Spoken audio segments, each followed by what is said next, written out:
Channel وقت کی آواز کو سبسکرائب کریں اور بیل آئیکن دبائیں۔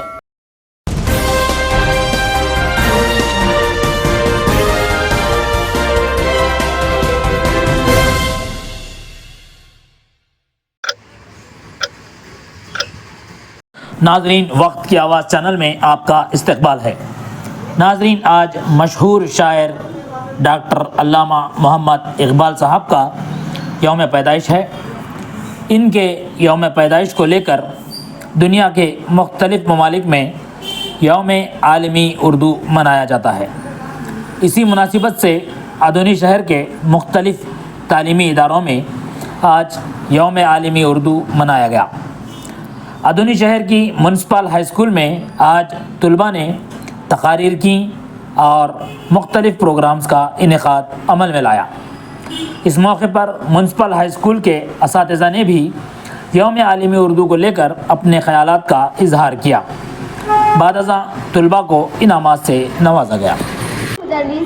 ہر دل عزیز مہمانان خصوصی، تمام اساتذہ اکرام اور میرے ہم مکتب ساتھیوں، السلام علیکم ورحمۃ اللہ وبرکاتہ۔ وعلیکم السلام ورحمۃ اللہ وبرکاتہ۔ میرا نام شیخ شہناز ہے۔ میں جماعت دہو میونسپل ہائی اسکول آدونی میں زیر تعلیم ہوں۔ منزل سے آگے بڑھ کر منزل تلاش کر، منزل سے آگے بڑھ کر منزل تلاش کر، مل جائے تجھ کو دریا تو سمندر تلاش کر۔ ہر شیشہ ٹوٹ جاتا ہے پتھر کی چوٹ سے، ہر شیشہ ٹوٹ جاتا ہے پتھر کی چوٹ سے، پتھر ہی ٹوٹ جائے وہ شیشہ تلاش کر، وہ شیشہ تلاش کر۔ سامعین و حاضرین اکرام، جی آپ اس شعر کو سن کر بہت درست سمجھے۔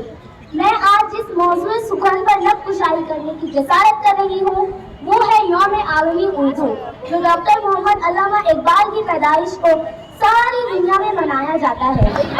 اقبال جیسی بلند و بایا ہستی کا تصور پیش کرنا میرے لیے باحیثیت فخر بھی ہے، باحیثیت فکر بھی ہے اور آنے والی نسل کے لیے باحیثیت ذکر بھی ہے۔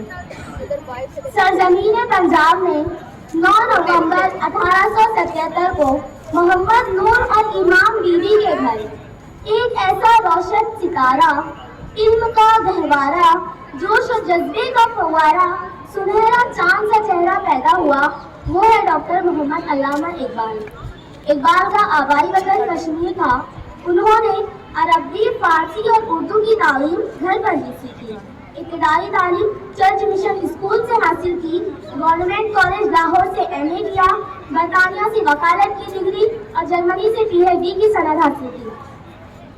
ایک مرتبہ لاہور میں اقبال ایم اے کے دوران مشاعرے کی غزل سناتے ہوئے اس شعر پر پہنچے: موتی سمجھ کے شان کریمی نے چن لیے، موتی سمجھ کے شان کریمی نے چن لیے، خطرے جو تھے میرے ارکی انفال کے، خطرے جو تھے میرے ارکی انفال کے۔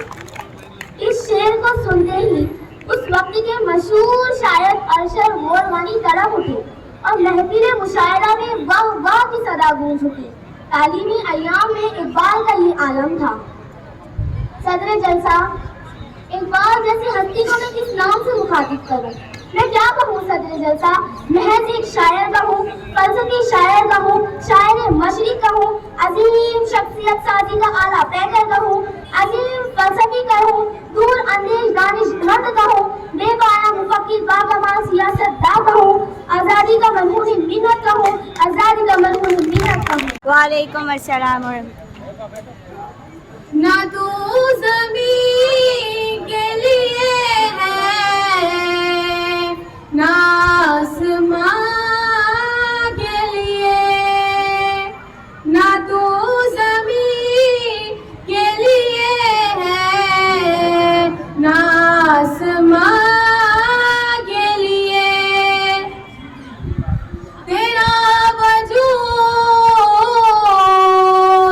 تیرا وجود ہے اب سے سوداستا کے لیے۔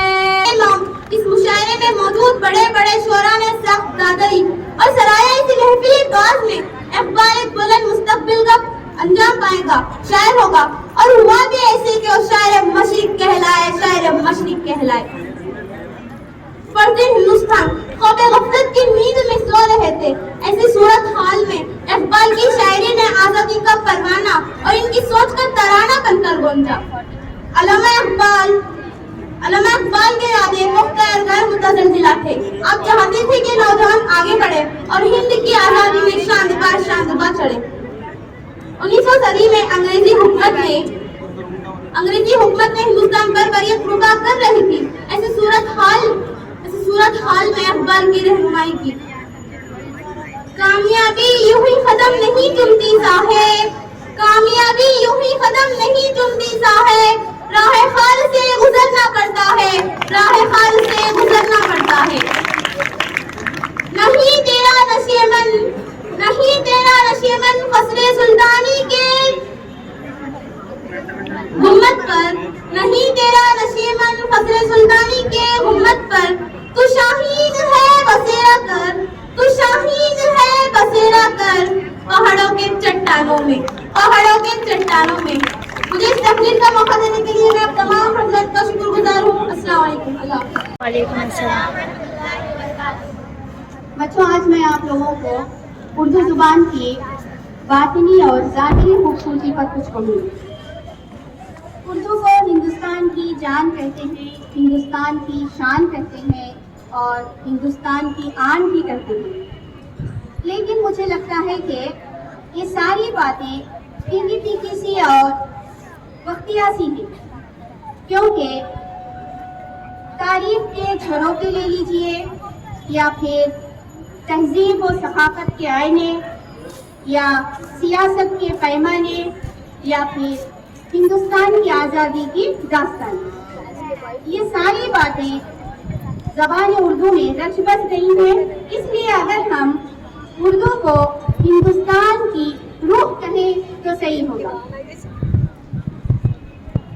بحیثیت اردو معلمہ مجھے لگتا ہے کہ میں نے اردو سیکھ لی ہے، سمجھ لی ہے، جان لی ہے، پرکھ لی ہے، لیکن بعض وقت ایسا لگتا ہے اردو کا ایک اور عکس نیا، صاف و شفاف، خوبصورت اور ایک چہتی کی چادر اوڑے ہوئے، اخلاق کا زیور پہنے ہوئے، ایک دم ریاکاری سے دور پھر سے میرے سامنے آ جاتا ہے، اور کیا ہے، میں پھر سے اسے سیکھنے سمجھنے لگتی ہوں۔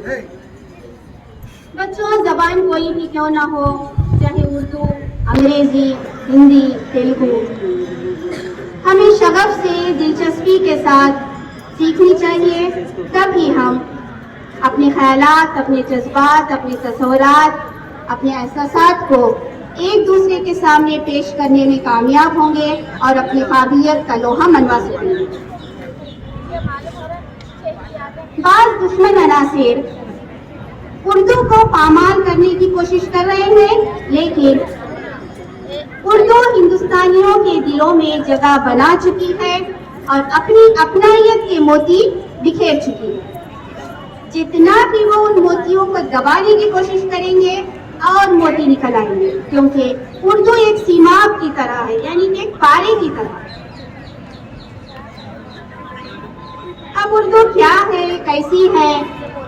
میں کہوں گی کہ بہار کے موسم میں پہلی بارش کی بوندوں کا نام اردو ہے، اور سردیوں کے موسم میں پھولوں پر جو شبنم گرتی ہے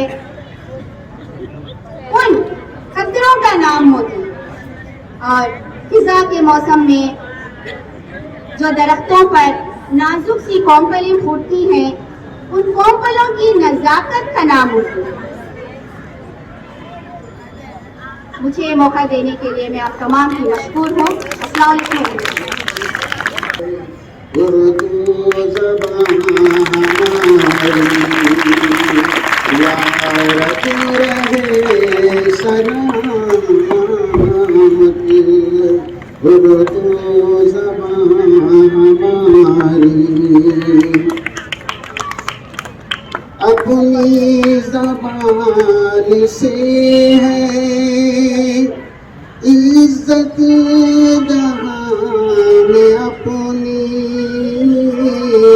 اپنی زبان سے ہے، عزت جہاں میں اپنی، گر ہو زبان اپنی